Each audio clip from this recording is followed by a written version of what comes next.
Thank you all for coming tonight. This has been a great day. We had a lot of people this morning. It was a very strong showing. Over 500 people this morning is great. And there's probably about 70 of you in the room tonight. So we appreciate the support. And I appreciate being here. I was asked by W3C Israel to participate in this event today, and it's my honor and a privilege to do that.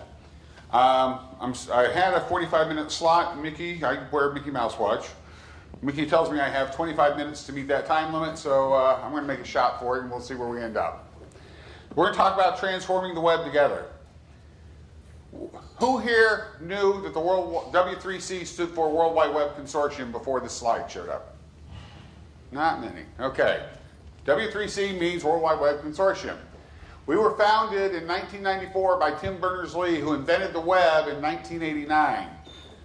By 1994, he knew he needed to make the web something that was free to the world to use on a day-to-day basis and to drive that web to reach its full potential. That's what we wake up to do every day, is drive the web to its full potential. How do we work? You've heard a lot. I thought that might have been my name in Hebrew. You've heard a lot of talk about that. We take input from everybody. We provide output to everybody. We work through the process. We create standards which lead to economic advantage. We don't want to build a standard that you can't implement. That doesn't make any sense to us on a day-to-day basis. We just saw some really good demos of people implementing our standards. That's all achievable today. We have over 60 working groups that manage over 220 standards that we shepherd on a day-to-day basis. It was mentioned earlier that we have a royalty-free patent policy. That's critical. If we don't ask our members to submit their IP under a royalty-free contract, then you, as people that deploy those and consume those, don't know what the tax is to deploy those standards. That's unacceptable. So the largest of the large companies, we have 350 members right now. The largest of the large, the IBM, the Microsoft, the Apple, the Googles, have signed off on this royalty-free policy, as have the very small companies and academic research centers and governments that we work with. So it's something we can work. And we have liaisons with over 45 other organizations. If there's work we're doing, that you're doing with us, that looks like it belongs somewhere else, we will help it go there. So whether it's IETF or OMG or OMA or anybody, we have a good relationship with them and can bring that body of work to them, and it has a warm reception at that point, so the work doesn't have to start over. And we encourage that kind of activity. So the world's in transition. The web is everywhere. You guys know that. Accessed by billions. The technology needs to be barrier-free. You need to be able to use it and not worry about any accessibility issues. On the earlier slide, it mentioned domains. Accessibility is a huge domain for us. We spend a lot of our resources making sure that the web is available to all, regardless of any physical, mental, or linguistic issues that arise. If you can't access the web, it's not good. Internationalization and bidirectional text is something that we work on every day to make sure that it works. We have a strong effort in there, and if that's something that's of interest to you, then being a part of W3C and being a part of that organization works. This is an interesting slide. I didn't design it, so don't shoot me. Basically, if you've been in this business as long as I have, and some of you have, you've seen the web transform your world. We went from the world of 3270 green screens, I know I'm not the only person in this room that ever worked on one of those, to the world of the web, which is web-based applications, to the world that you just saw in the demos. That transformation is going to affect businesses. How you deploy your applications, how people access your services is going to change again. We propose that the Open Web Platform is a platform that allows you to get there, writing your applications one time and deploying it regardless of the technology you deploy it on. And that's what that slide says. Okay, web pages are more beautiful. You've heard a lot about HTML5 today. Earlier today it was covered, and it was covered a lot by Yesha. It is deployable today. You saw the timeline. The difference between today and 2014 is 35,000 tests. Okay? If we find anything big, we're going to fix it and we're going to tune it as we go. You saw some really good demos of things that work. If it wasn't working today, the browser vendors that you saw earlier wouldn't have adopted it in their platform. You wouldn't have companies like Zynga saying the future of their business is based on HTML5. So HTML5 is ready for adoption. Moving on, what do you get? You get a lot of cool technology. But more importantly, you get value creation. If you adopt our open web platform in your applications and in your business models, you can deploy things faster. You can make your life simpler to support it. You gain the value of transforming your industry. It's a good thing to be a thought leader. You want to change the game in your industry and make everybody else catch up to what you're doing. Most companies don't want to be the laggard and be saying, oh, I've got to do this because everybody else has already done it. So you want to be a thought leader, be involved in the early on conversations and design points of what's going on. And a platform for innovation, it speaks for itself. You saw that. And I've covered those notes. What are the benefits? Well, better web application adaptation to multiple devices. With HTML5, you can write once and deploy many. Okay, that used to be we said that years ago. Write once, deploy many. Well, it's actually happening again, and you can do that.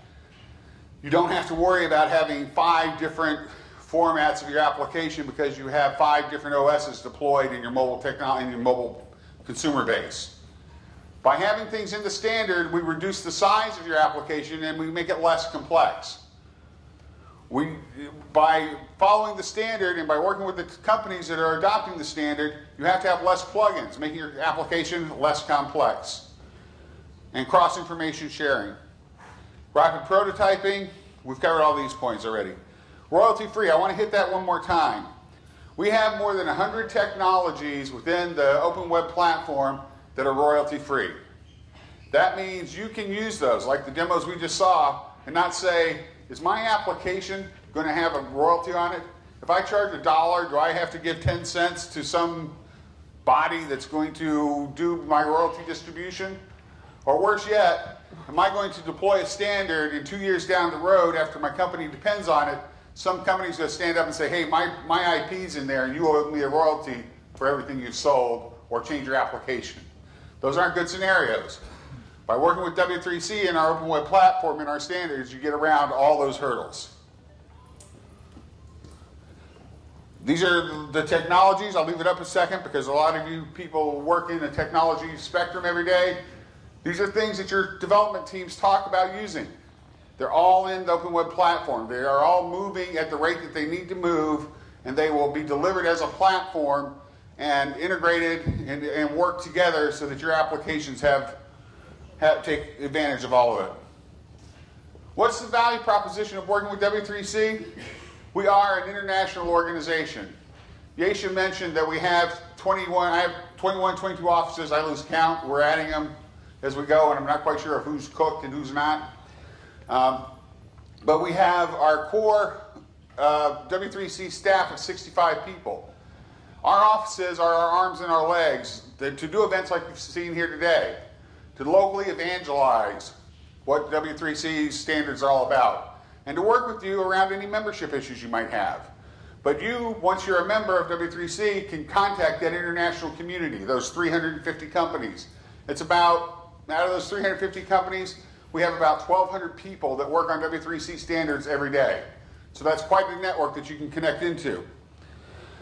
The track record of success. This is the second time this bullet's been up there. I thought I had a slide on it, and I might bump into it in a minute. The Boston Globe, which I have this little Boston accent, some of you may have picked up on, did a survey a few months ago around the 150 most important things that MIT ever produced. Okay, MIT is where my office is based. Out of those 150 things, the W3C was identified as #1 because of our success in the market, because of the impact we've had on the industry. We're very proud of that fact because some days we're not sure MIT likes us hanging around. So the fact they made us #1, we put that in a big poster right on front of our space so anybody walks in understands we're important. We have a global staff. I talked about that. We've talked about our reach. The middle bullet here is important. We have public mailing lists, which even if you don't become a member, you can subscribe to. And that puts you as one of 55,000 people that subscribes to those mailing lists and gets those updates. So there's a very active community on those mailing lists as well. This shows you where we are, right? You see where the dot for W3C Israel is up there. Global reach, the red dots represent our host offices. These are some of the members. I've mentioned several of them, but you can see they're in every industry. If you look at our total membership list, we represent about 30 different industries. So the odds are that there's somebody that's in your world that's already a member of W3C that you can connect to. And of course we have testimonials. You go to our website and they just scroll around in the bottom right-hand corner. We encourage that from people.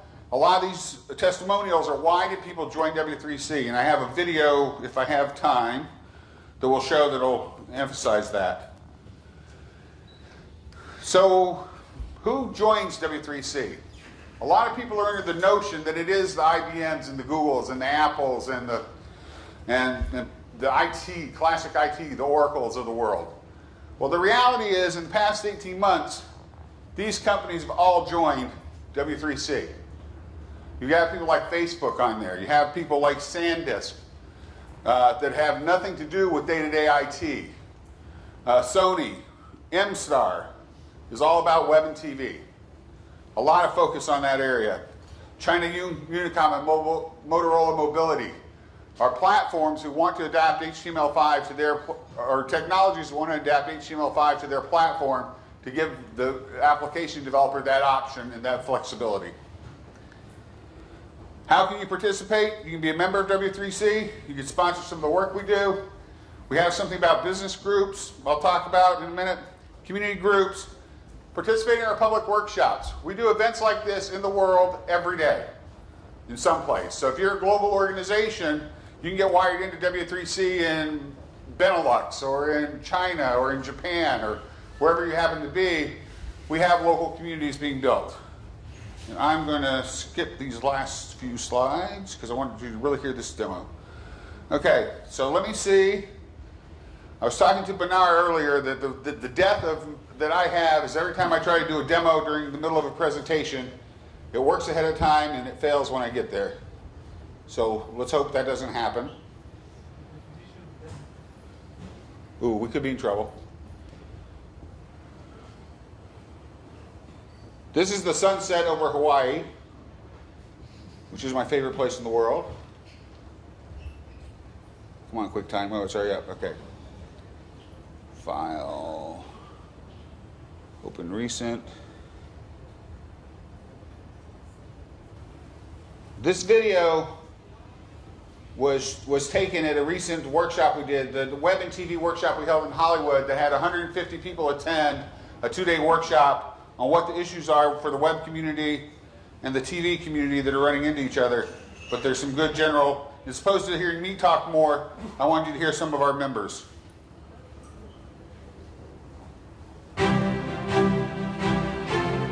The objective of the W3C is to bring the web to its full potential, which means that the web is the open mechanism for people to share information, to use for commerce and for entertainment. W3C gets its authority to be the driver of technical standards from the web, I would say from 3 sources. First and foremost, it was founded by the inventor of the web, Tim Berners-Lee, who created an open architecture and asked the industry through W3C to continue to develop and enhance an open architecture. Our second source of authority is from our membership. With well over 300 members, we have most of the key participants in the IT industry, in the web industry, participating in the conversations already. And I think the third source of authority is a track record of success.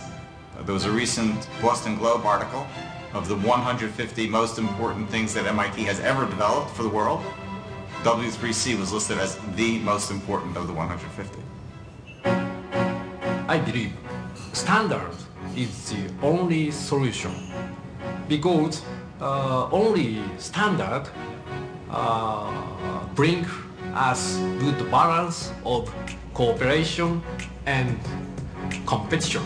They're the shepherds of the specifications. Standards are only good if there are many participants. W3C is like an open place where people can really work together on open standards that everybody can use. Meeting different parties and different interests to see what kind of ideas they have. There is enormous value for companies to participate, to provide their use cases, their requirements, and to make sure that they're also learning from W3C what is the next generation standard, so that way they could be at the forefront of implementing that for their customers. W3C helps us in getting time to market because it opens up the innovation for applications and services. The way that we make it happen is as a convener. We bring the different industries together. We make sure they're having the right technical conversations. And based on that, we'll set up working groups which will define the technical standards that are necessary to provide the best possible experience. Web and TV convergence is happening right now. This workshop that I'm attending right now is actually telling me that for the first time TV and web people are getting together and actually actively trying to resolve the differences in technologies. I think HTML5 is just one way to go forward, to move forward, and maybe W3C with this working group will just set the standard for the TV, bringing HTML5 also into the entertainment sector.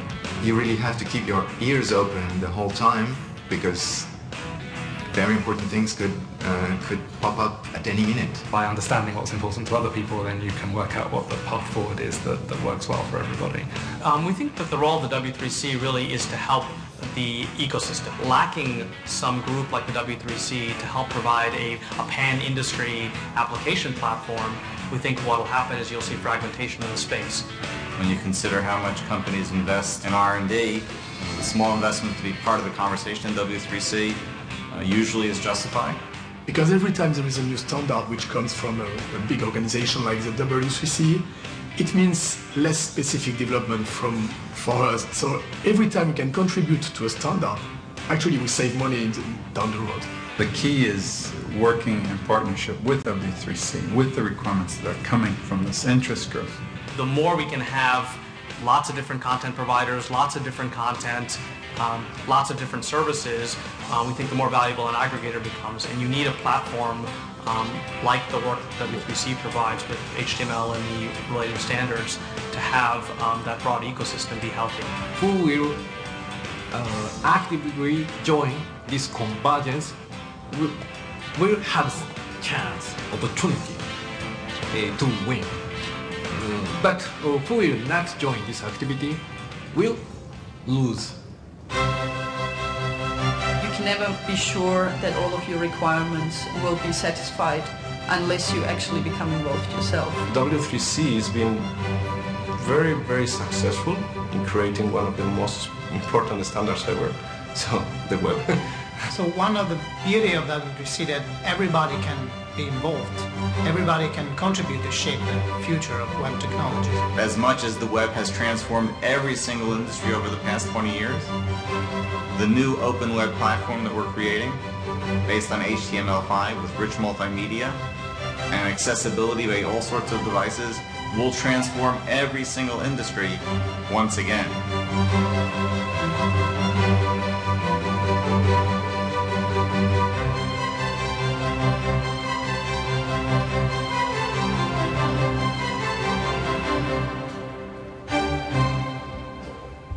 All right.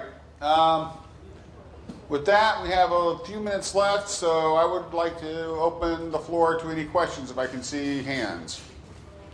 No hands. All right. Well, we have time. Where?